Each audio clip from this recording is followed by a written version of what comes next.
Dorothy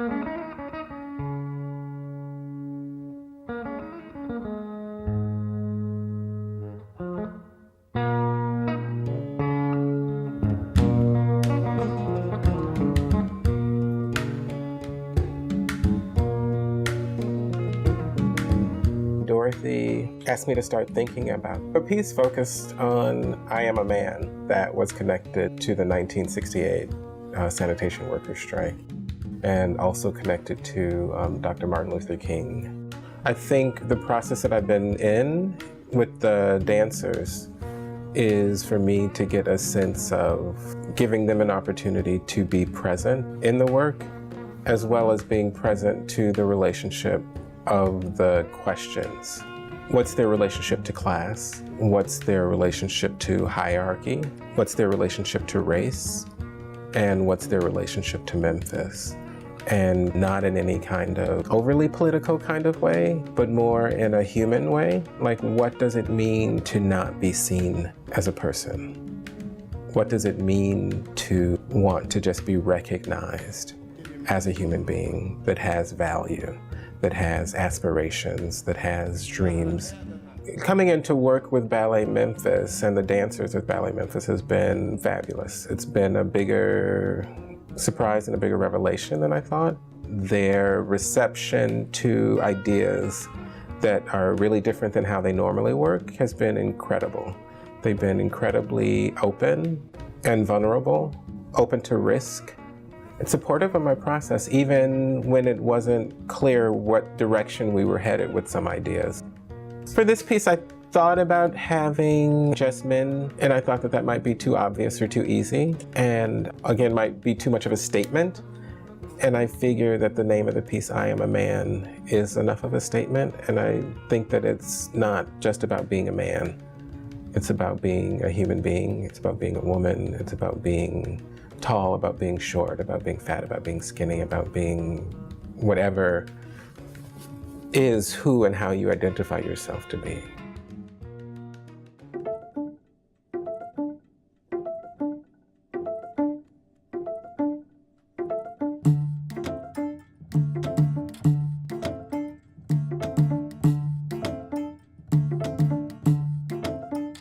Dorothy asked me to create the I Am a Woman section for this program, and after exchanging ideas back and forth for a while, I decided, along with the collaboration of Christine Darch, my costume designer, that we would work with the idea of women in clothing. What clothing means to women, the idea of covering the body or exposing the body, and body image, body contours, etc., and what that has to do with female self-image. I do have men in my piece. I thought about not using men, but in the end I decided it would be more interesting because, of course, the male gaze is part of what women dress for, although women do dress for other women as well. Some of the ideas we've been working with so far have to do with mirrors, how you look in the mirror, what you're looking for, the idea of competition and body image and dressing, maybe the idea of imitation and fashion. I think what I would like people to take away is a sense of ambiguity. The idea that everything is fluid all the time, everything is changing and nothing is black or white.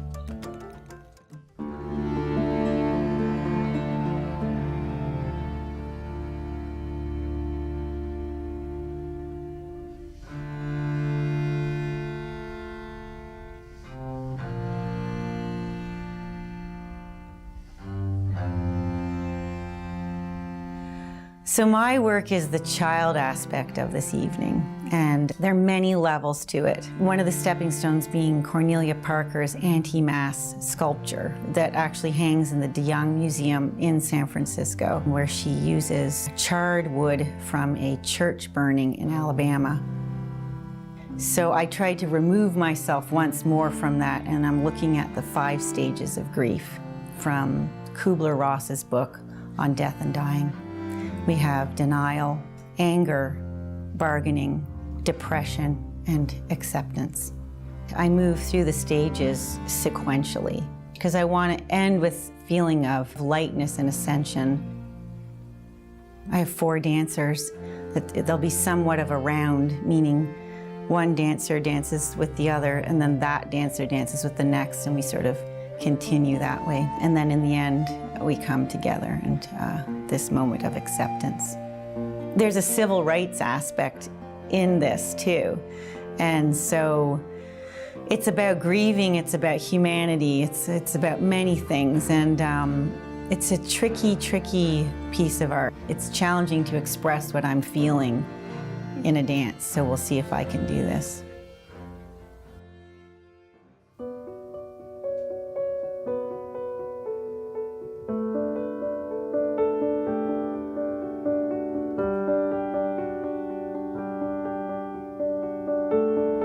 When Dorothy was conceiving the evening of new works, she was very much interested in identity. And when she was talking to me about it, I was like, well, why don't we have another piece that's just I am? You know, that isn't about specific labels.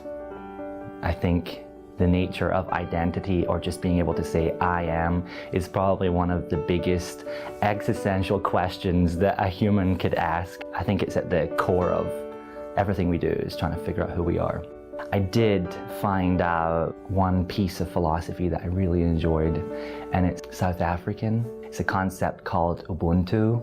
It is I am because we are. In my reading about it, it talks about Ubuntu as a philosophy that we can explore the deepest parts of our own humanity through our interactions with other people. So for my piece, I wanted to think about identity and revealing ourselves. But I liked the thought of seeing people that were undefined and then slowly becoming visible for who they were.